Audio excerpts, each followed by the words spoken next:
Hey, it's me, MLB. Here is chapter 15 of Touched, titled From the Shadows.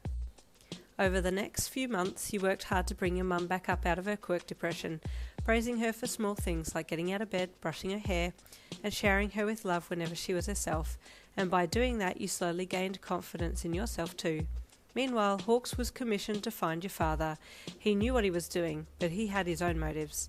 He hadn't told you that he knew about you, your background, or your quirk, and you thought that he had just lost interest in that part of you and had moved on, which took a weight off your shoulders.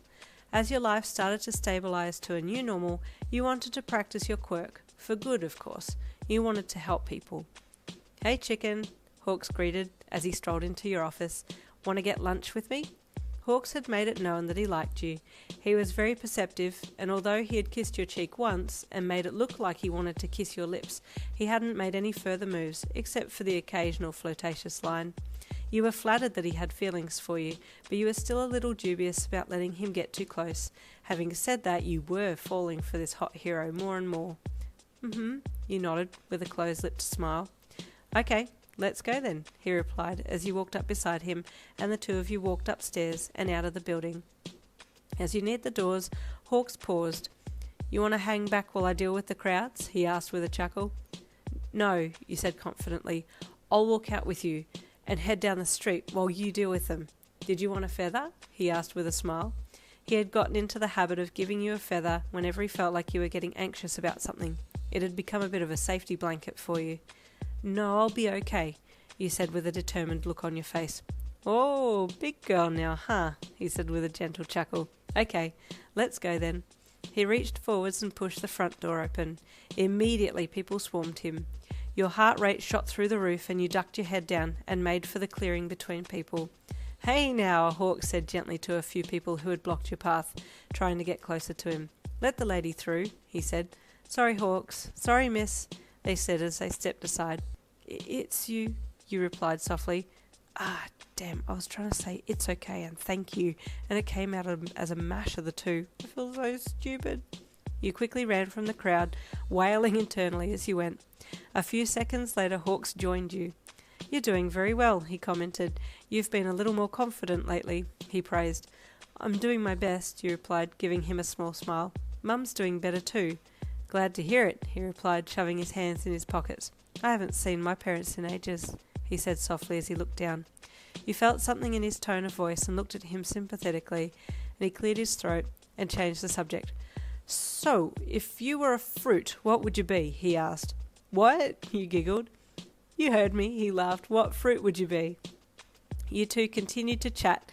As you passed people that you saw look sad, you would gently touch them with your quirk and cheer them up a little. Hawks continued to talk to you as though he was focused on the conversation, but a few times you noticed that he was sending feathers out. Then you paid more attention and saw that he was helping people as he was chatting with you. "Oh, wait, hold up. He looks like he's not paying attention to his surroundings, but he is. Has he noticed me using my quirk?" You looked at him as he finished a sentence and noticed that he was glancing back at something. "Everything okay?" you asked. "Yep," he replied happily, looking back to you. "Well, here we are for lunch," he said, gesturing to the cafe ahead. You looked up at it, and the two of you entered. You and Hawk sat down, but he seemed distracted, his feathers spread out slightly. "You okay?" you asked. He looked at you, his gaze shifting across your features as he stared intently, rubbing his chin with one gloved hand. "You're on to me," he chuckled. "Sorry, I'm in the middle of investigating someone, and I think I may have found them." "Who?" you asked. "That's classified information," he said with a laugh. "Oh, sorry," you replied. "Don't be," he said. "I'd love to be able to tell you. Maybe I will later." You nodded and looked down at the menu. "Yin, excuse me for just one moment," he said, and got up. "I'll be back." "Okay," you replied, watching him as he left. From an alleyway nearby, your father watched with disdain as you and Hawks entered the cafe. "I don't like that Hawks is keeping such a close eye on Yin," he thought as he adjusted his hat and stepped back into the shadows. He turned around to leave and came face to face with Hawks. "What's the matter, Pops? Can't keep away from your toy?" Hawks jeered smugly with his arms crossed. Your dad jumped in fright.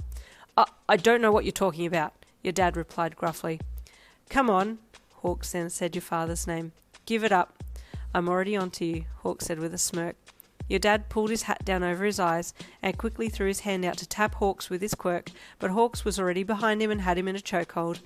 "Oh, that's not very nice to use your quirk without saying hello first," Hawks said in a playfully disappointed tone. "Why are you here, Pops?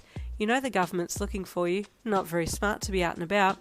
"None of your damn business," your dad growled at Hawks. "Hey, now," Hawks laughed.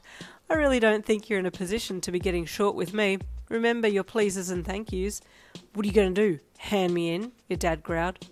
"I'm a pro-hero, old man. That's my job," Hawks replied casually. Just then, government agents dropped from the roof in grappling gear and apprehended your father. "She'll never forgive you when she finds out that you were the one that put me behind bars," your dad growled as the agents handcuffed him. "I'm not the one putting you behind bars. They are," Hawks replied calmly. "I just kept you busy till they caught up." "You'll pay for this," he seethed. "I've done nothing wrong." "So emotional abuse is acceptable, is it then?" Hawks asked dryly. "Okay, Pops." "I never abused anyone," your dad shouted. "I'm sure others beg to differ," Hawks deadpan. "Anyway, Buttercup, got a lunch date with someone special, so if you don't mind." He stepped back and flicked your dad a salute. "I'll be seeing you." "You'll pay, Hawks, you'll pay!" your dad bellowed as Hawks disappeared into the sky. And that's the end of chapter 15. Chapter 16 is coming very soon.